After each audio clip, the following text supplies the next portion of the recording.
Ya salam, ya salam, ya salam,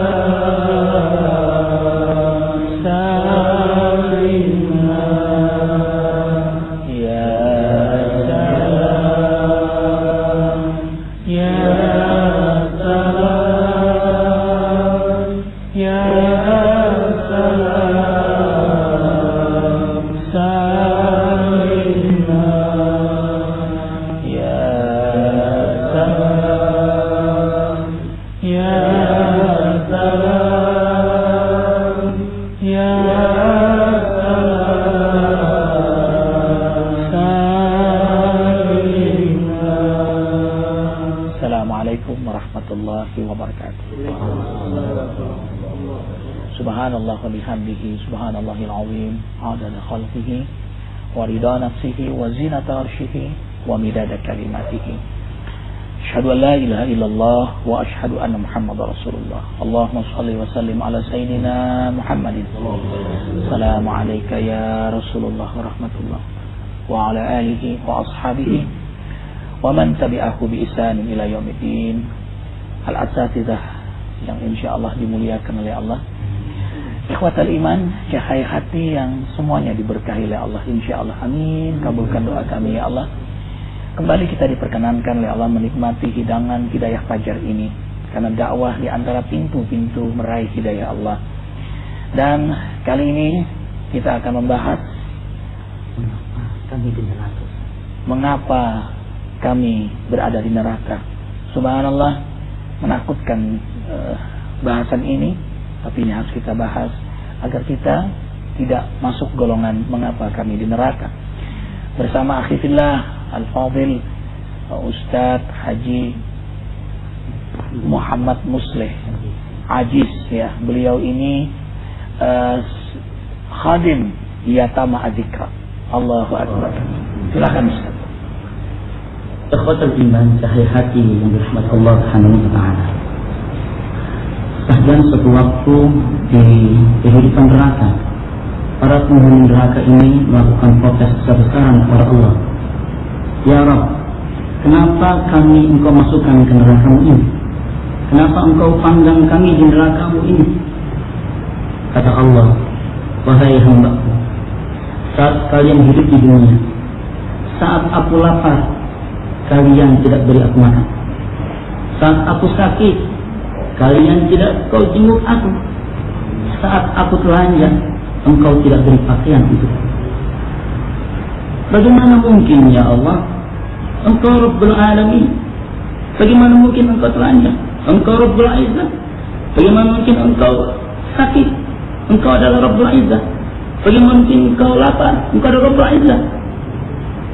Jawab Allah, wahai ketahuilah hamba-hambaku, saat hamba-hambaku di dunia dalam keadaan lapar, kalian sama sekali tidak memberinya makan. Saat hamba-hambaku dalam keadaan sakit, kalian tidak datang menjenguknya, kalian tidak menghiburnya. Saat hamba-hambaku dalam keadaan telanjang, sungguh kalian tidak memberinya pakaian. Allahu Akbar. 3 amalan yang ternyata pada akhirnya mengantarkan, mudah-mudahan sembuhkan kita, dimasukkan dalam neraka Allah Subhanahu wa taala. Yang pertama, ketika hamba-hamba Allah yang hidup di muka bumi ini dalam keadaan lapar, kita tidak bersegera untuk mengulurkan tangan kita berbagi dan kita memberinya makan. Saat ada di antara tetangga saudara-saudara kita sakit, sama sekali kita tidak memiliki kepedulian, kita datang dan menjenguknya serta menghiburnya. Saat ada di antara saudara-saudara kita yang tidak mempunyai baju pakaian, tidak ada yang melindungi dirinya, Allah tidak didatangi untuk memberinya baju dan pakaian. Inilah yang kemudian oleh Ibnu Athaillah As-Sakandari, mereka itu diantaranya adalah para anak-anak yatim. Makna tidak punya baju, makna telanjang itu karena memang anak yatim tidak ada yang bisa melindunginya. Saat anak-anak teriak ingin merasa dilindungi, layaknya anak-anak yang biasa, kita enggan untuk memperhatikannya.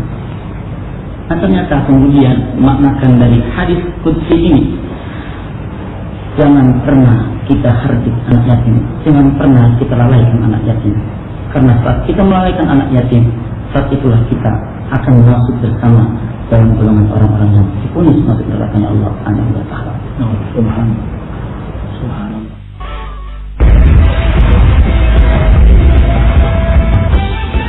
Dan memang dinyatakan pendusta agama. Ara'aita alladhi yukadzibu bid-din fadhalika alladhi yad'u al-yatim wa la yahuddu 'ala ta'amil miskin. Dusta salatnya, dusta puasanya, dusta hajinya, kalau dia tidak mempedulikan anak-anak yatim,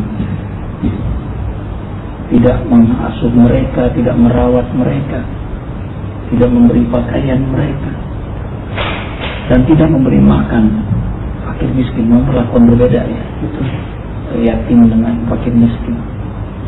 Kita hanya memperlakukan yatim itu seperti fakir miskin. Pada hari yatim saja tanggal 10 bahwa kita berinfak, padahal yang dimaksud mengasuh setiap saat, merawat, mendidik, karena dia butuh orang tua. Bahkan anak yatim bisa aja kaya dia, tapi yang dibutuhkan adalah kasih sayang, bimbingan, pendidikan dan sebagainya. Ini Anda pernah membaca suatu riwayat yang sangat menarik ya. Jadi ada seorang perempuan, pernah suatu saat ada seorang perempuan yang dijamin oleh Allah Subhanahu wa taala masuk surga. Suatu saat ketika ada Rasulullah SAW bertanya, karena yang membuka pintu surga itu kan hanya Rasulullah. Tapi ketika Rasul membuka pintu surga, ada seorang perempuan yang tergesa-gesa masuk ke dalam surga. Tergesa-gesa, kemudian Rasul bertanya, ya ibu, dengan bahasa kita, apa yang menyebabkan Anda gitu? Kok Anda begitu tergesa-gesa masuk ke dalam surga, begitu cepat masuk ke dalam surga? Kemudian si ibu itu diam saja, hanya dalam keadaan tersenyum. Kemudian Rasul bertanya lagi, apa yang menyebabkan Anda tergesa-gesa masuk ke dalam surga? Kedua kali dia diam, kemudian ketiga kali Rasul bertanya, apa yang menyebabkan Anda?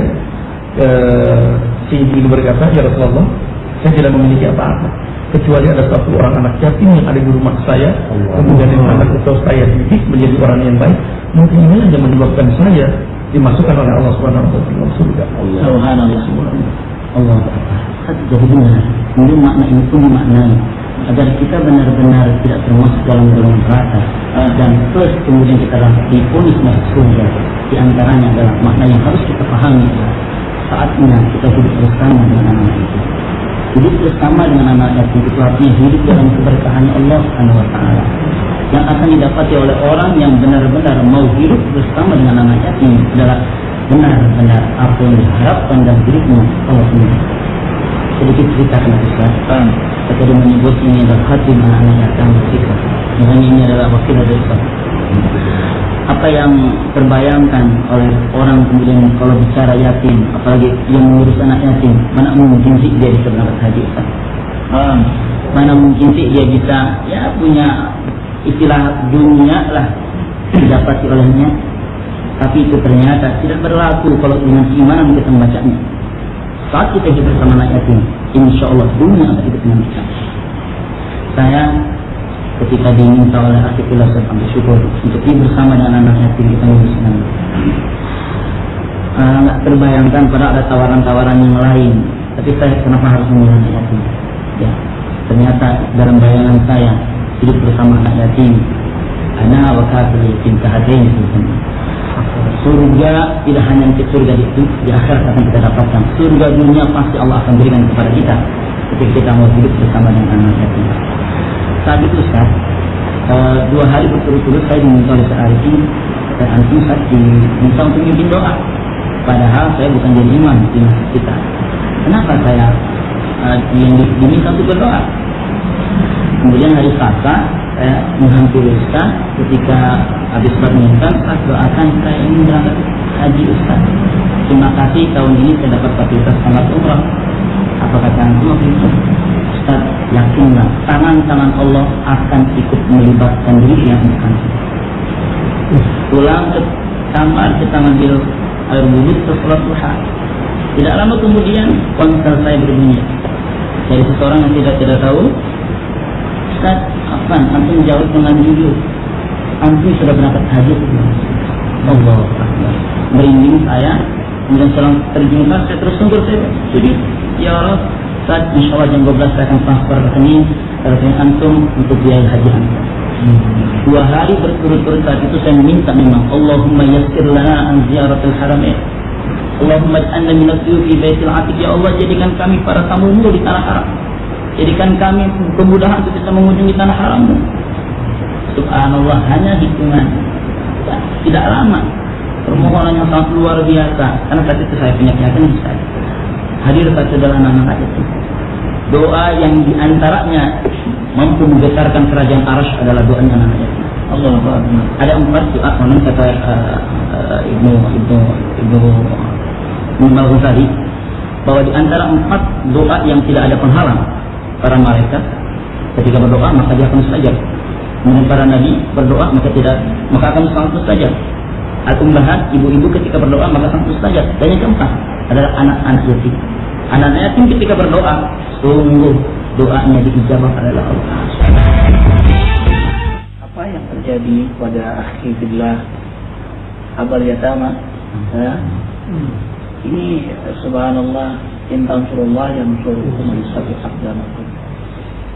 Bila menolong Allah juga tolong kita, bahkan wa yusabbit aqdamakum. Makanya sampai diundang oleh Allah melalui kisah karunia Allah.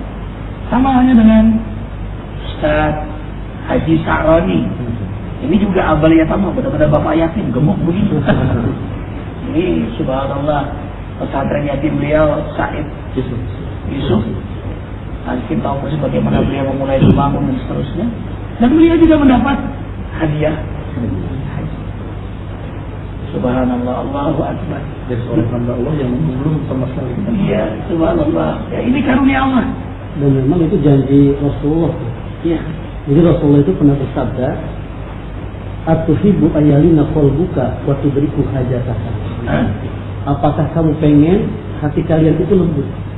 Kemudian hajat-hajat kalian itu dikabulkan oleh Allah Subhanahu wa taala. Ikhwatal iman, ini menarik sekali. Ya. Apakah hati kalian ingin lembut? Hati kalian ingin lembut, Kemudian hajat kalian itu dikabulkan oleh Allah. ingin hajat kalian dikabulkan Oleh Allah Subhanahu wa taala. oleh Allah, maka Nah, kemudian Rasulullah ketika itu menjawab, "Irhamil yatimah." Kasihi, sayangi, cintai anak yatim. kasihi, sayangi, cintai anak yatim. Subhanallah, hati lembut. Kemudian kata Nabi, bahasa terusannya, "Irhamil yatimah." Kasihi, sayangi, cintai anak yatim. Wamsah ra'sahu. Usap kepalanya. Jadi dalam hadis itu, ketika kita mengusap anak yatim, kalau suami meninggal bapaknya berarti yatim, ya kan? Maka cara mengusapnya itu dari belakang ke depan. Kalau yang meninggal adalah ibunya, berarti yatim. Maka mengusapnya itu dari depan ke belakang. Ada pertanyaan, kalau meninggal dua-duanya gimana? Tusuk-tusuk aja kepalanya. Dan subhanallah, ini baru anak yatim, belum maknya ini. Dan makna mengusap itu dalam hadis Nabi itu sebetulnya kita sebagai orang-orang yang menanggung mereka itu memberikan pengetahuan, ya, memberikan transfer ilmu pengetahuan ke kepalanya itu. Karena kalau makna kita katakan hanya mengusap, ya kita usap kan. Ya. Tapi sebenarnya makna yang lebih dalam kita memberikan ilmu pengetahuan. Ya. Makanya dalam hadis itu diteruskan, wa'atimhu min ta'amik. Berikanlah makanan dengan makananmu. Iya. Nah, ketika kita sudah melakukan itu, kasih sayang terhadap yatim, kemudian mengusap kepalanya, kemudian memberikan kepada anak yatim itu makanan dengan makanan kita yang kita makan, yalim kol buka waktu itu saja. Hati kita akan lembut, kemudian hajat kita akan dikabulkan oleh Allah Subhanahu wa taala. Dan salah satunya sudah terkabul, terbukti. Ustaz Haji Samsul Yakin, Allahu Akbar. Yatama juga, doktor beliau ini, sekolah beliau. Jadi ini bukti ya. Dalil nakli, dalil akli, dalil amal. Adilul amal, agama itu amal. Begitu dibuktikan kita benar-benar merawat, mengasuh anak yatim, subhanallah. Tapi di garis bawahi tentu yang diusap tadi yang belum akil balik ya. Karena anak yatim sudah ada juga yang sudah akil balik. Anak itu sudah diusap. Repot kalau diusap sudah balik. Allahu Akbar. Kalau tadi kan kayaknya kalimat-kalimat yang menyenangkan. Ada sebetulnya ketika di dalam kitab Minahus Saniyah, Rasulullah SAW pernah memanggil Sayyidina Ali. Jadi karena antara Rasul dengan Sayyidina Ali ini begitu dekat gitu ya. Rasulullah SAW mengatakan dalam kitab tersebut, wahai Sayyidina Ali, sesungguhnya ketika ada anak yatim yang menangis, meneteskan air mata, ketika dia ingin makan tapi dia harus minta ke siapa, sampai air matanya ini menangis, maka sesungguhnya pada saat itu tiang-tiang aras bergoyang. Bahkan Rasul sampai mengatakan, wahai Ali, sesungguhnya orang-orang yang tahu kondisi yatim tersebut menangis tapi dia tidak peduli, maka sesungguhnya malaikat Jabaniyah ini penjaga pintu neraka untuk diperintahkan oleh Allah membuka seluas-luasnya, bahwa tetangga-tetangga yang seperti itulah yang berhak untuk masuk nerakanya Allah Subhanahu wa taala. Ada pertanyaan begini Ustaz, berbicara masalah anak yatim. Ada anak yatim itu yang baik dari sikap ya gitu, nggak badung. Ada anak yatim yang memang mereka tingkah lakunya yaitu sulit untuk kita kasih tahu, untuk kita ajarkan. Ada orang yang bertanya bagaimana cara mengajari anak yatim yang seperti ini. Oke lah ketika kita memberikan pengajaran kepada mereka, mereka paham, kemudian mereka baik, dan itu kita tidak menghardik. Tetapi ketika ada anak yatim yang memang sulit untuk kita kita didik, ini sikap kita bagaimana? Subhanallah. Dan itulah, apakah secara umum itu ya harus disitulah amanah. Ya, disitulah amanah. Disitulah peran kita sebagai ayah. Makanya at-sa'i fil armalah wal yatama kal mujahid fi sabilillah. Itu jihad kita Ustaz. Disitulah namanya pengasuh, disitulah namanya orang tua. Mereka yang menolong janda yang tinggal wafat dan merawat anaknya seperti merawat anak kandung sendiri. Anak kandung kita nakal kayak pun kita rela, kita ikhlas, kita tetap sayang, kita tetap sabar. Subhanallah. Maka seperti mujahid di jalan Allah. Terima kasih. Alhamdulillah. Allahu Akbar. Kita dibuat hina sekali pagi ini setelah mendengar tausiah ini. Ya Allah, selamatkan kami dari hamba-hambamu yang bakhil, yang tidak peduli dengan keadaan mereka yang papa, apalagi mereka yang mustada'afin. Selamatkan seluruh kaum muslimin muslimat. Selamatkan anak-anak yatim kami. Amin. Subhanakallahumma wa bihamdika asyhadu an la ilaha illa anta astaghfiruka wa atubu ilaik. Wabillahi taufiq wal hidayah. Wassalamualaikum warahmatullahi wabarakatuh. Waalaikumsalam. Ya salam ya